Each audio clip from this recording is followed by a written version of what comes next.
Ang nakaraan, maagang nagising itong si Chantel para mag-apply ng trabaho. Umasa siyang sana matanggap ito. Hello, Baron. Makinig ka. Mag-apply sa Wonjo Hotel ang kaibigan kong si Chantel. Tanggapin mo siya bilang manager. Sige po, Mr. Green. Ako na pong bahala sa kanya. Samantalang nakarating na nga ang dalawa sa Wonjo Hotel. Kinausap at nilapitan ni Brian ang gwardya. Jeep, naran ba si Mr. Baron sa itaas? Oo naman, Brian. Bakit? Meron ba siyang pinapagawa sa'yo? Wala naman. Ito kasing kaibigan ko. Mag-apply ng trabaho. Ikaw na bahala sa kanya, ha? Nako, kung hindi ka lang malakas kay Mr. Baron, hindi ko to gagawin. Pumasok na itong si Chantel at inhatid ng gwardya. Mr. Baron, meron pong gusto mag-apply dito. Sa katunayan nga'y nasa labas siya ng opisina mo. Ganun ba, guard? Sige, papasukin mo na. So, ikaw pala si Miss Chantel. Kumusta ka na? Mabuti naman po, sir. Ang totoo, meron kaming job hiring ngayon dito bilang isang manager. Dito sa hotel. Tatanggapin mo ba ang offer namin sa'yo? Nako, sir, talaga po. Oo, total naman sa palagay ko naman ay magaling kang mag-manage ng restaurant kaya sa'yo ko nabigay ang pamamahala. Anyway, matanong lang kita kung meron ka na ba ang boyfriend. Alam mo kasi, Chantel, dito sa trabahong ito, kailangang masipag, marunong bumalanse sa mga empleyado at minsan meron tayong overtime dito kung kailangan. Nako, sir, sa ngayon po, wala po akong boyfriend. Ang tanging hangad ko lang ay makapagtrabaho at makatulong sa parents ko. Good decision, Chantel. Ayaw ng kumpanya na palaging absent ang isang empleyado dahil lamang sa mga hindi mahalagang bagay. Bukas sa ganitong oras, magsimula ka na. Don't worry dahil magiging masaya ang buhay mo dito sa kumpanya. Basta't sipagan mo lang. Maraming salamat, Sir Baron. O sige, Miss Chantel, pwede ka nang makauwi para naman maaga kang makapasok bukas. Tsaka wag mo nang alalahanin yung uniform mo. Lumabas na ng office itong si Chantel. Sa pagpasok nito sa loob ng elevator, hindi niya inasahan na nakasabay niya sa loob itong si Roy.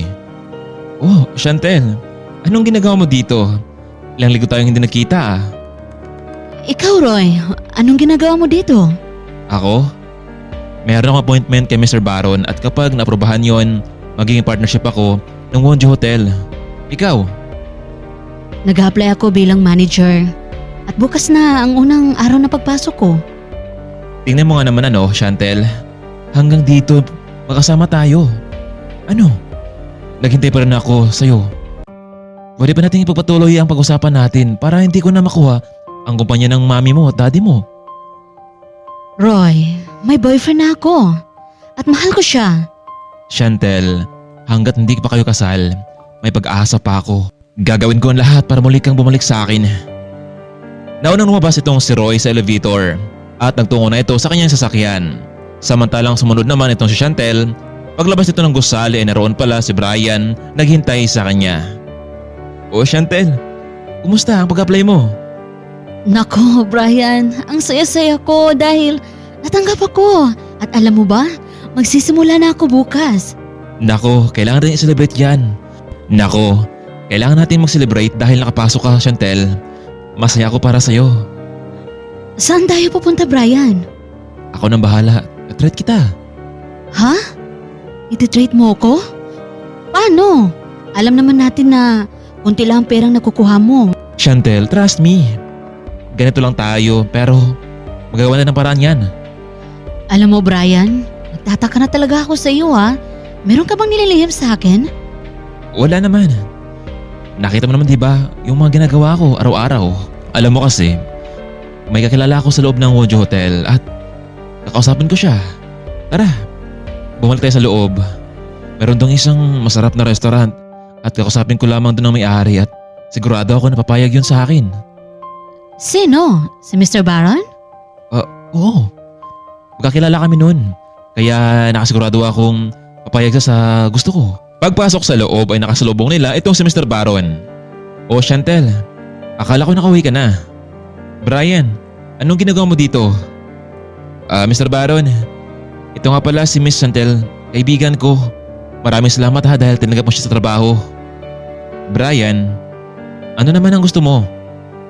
Baka pwedeng celebrate namin ng kaibigan ko yung bago niyang trabaho dito sa restaurant niyo. Ha? Teka lang mukhang sumusobra ka na yata, Brian Naku sir, huwag niyo pong intindihin itong si Brian. Nagbibiro lang po siya. Tara na Brian, ano ka ba? Baka mamaya yan magbago pa ang desisyon ni Mr. Baron sa akin. Chantel, ayos lang. Ito kasing si Brian, matagal ko nang kilala to. At malaki na rin ang utang na loob ko sa kanya. O sige na, walang problema sa akin yun. Pumunta na kayo sa restaurant at tatawagan ko na ang waiter doon. Maraming salamat Mr. Baron ha. Brian, sa sunod, ano pa kayang gusto mong hilingin? Wala na akong gustong hilingin pa Mr. Baron. Sa sunod na pagkakataon, yung kamay ni Chantel ang gusto ko. O sige na, pumunta na kayo doon. Enjoy your celebration. Ikaw Brian ha, paano mo nagawa iyon at napapayag mo si Mr. Baron? Sabi ko naman sa'yo, di ba Chantel? Magagawa ko yun. Alam ko naman na hindi nila ako nakalimutan sa pagtanaw ng utang na loob sa akin. Maraming salamat Brian ha, sa ginawa mong effort. At saka Brian ha, nasa mamahalin pa talagang restaurant tayo kumain? Alam mo kasi Chantel, gusto ko maging masaya ka. Sa kabila ng malaking dagok sa buhay mo. Ewan ko Brian, pero kanina, alam mo, nakasalubong ko si Mr. Roy dito. Gusto niyang makipag-partnership sa Wonjo Hotel. Kaya nakipag-meeting siya kay Boss Baron. Hindi ko alam kung na-approve ang kanilang partnership. Brian, natatakot ako kapag narito siya. Baka hindi ako makapag-concentrate sa trabaho ko. Hanggang ngayon, nasa kanya pa ang kumpanya namin. Hindi ko alam kung kailan ko yung matutubos mula sa kanya. Ano? Nandito si Roy? Kanina? Oo, niyaya niya ako makipagbalikan sa kanya para daw maibalik sa parents ko ang kumpanya namin. Sige Chantel, gagawa ko ng paraan para hindi matuloy ang partnership nila sa Wonjo. Ha? Nagpapatawa ka ba Brian? Mapera sila. Bakit? Sino ka ba sa tingin mo? Boss? Mapapahiya ka lang Brian. Sige na, umuwi na lang tayo. Maaga pa ang pasok ko bukas. Pagdating nila sa bahay ay laking gulat ng dalawa dahil mayroong isang malaking kahon ang nasa tapat ng pintuan na para kay Chantel. Kaya naman binuksan nila ito. Laking gulat nila dahil puro mga damit ang nasa loob nito. Sino kayang nagpapadala nito? Si Mr. Baron kaya o si Mr. Roy? Hoy Chantel, ako ang bumili yan para sa'yo. Pagbibiro pa ni Brian sa kanya. Sige na nga, ipapasok na sa loob itong mga damit na to. Naguluhan itong si Dalaga kung sino ba talaga ang lihim na napadala ito sa kanya. Hindi naman pwedeng si Brian, alam niya kasing hindi ito mabili ng kaibigan. Akma na sanang matutulog itong si Chantel, ngunit napansin itong nakatulala at malalim na iniisip itong si Brian. Hoy, Brian, ano yan? Mukhang may malaki kang problema ha. Sabihin mo sa akin baka makatulong ako sa'yo. Wala. Naalala ko lang yung babaeng minahal ko noon. Siguro kung nagkatuluyan kami noon, ako na sana ang pinakamasayang lalaki ngayon.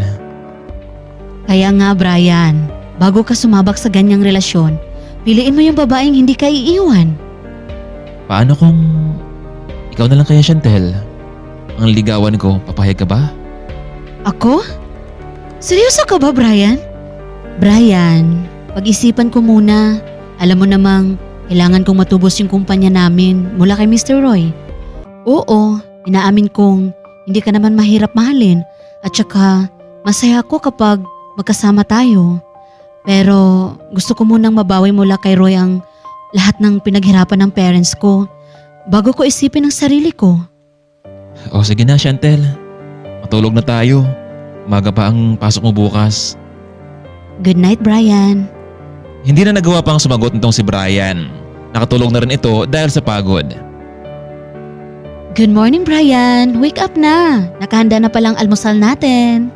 Ay, umaga na pala. Oo nga pala, kailangan palang pumasok ano? Siyempre naman Brian, unang araw sa trabaho ko ngayon. Kailangan hindi ako malate. Chantel, bago ka umalis, may nasa akong sabihin sa'yo. Ano yun Brian? Ipagtapat na kaya ni Brian sa Dalaga kung ano ang kanyang tunay na pagkatao. Kaya mga kaibigan, huwag nating kaligtaan ang mas naka-intense na kwento sa buhay ni Chantel at Brian. Abangan natin ang ating part 4. Maraming salamat.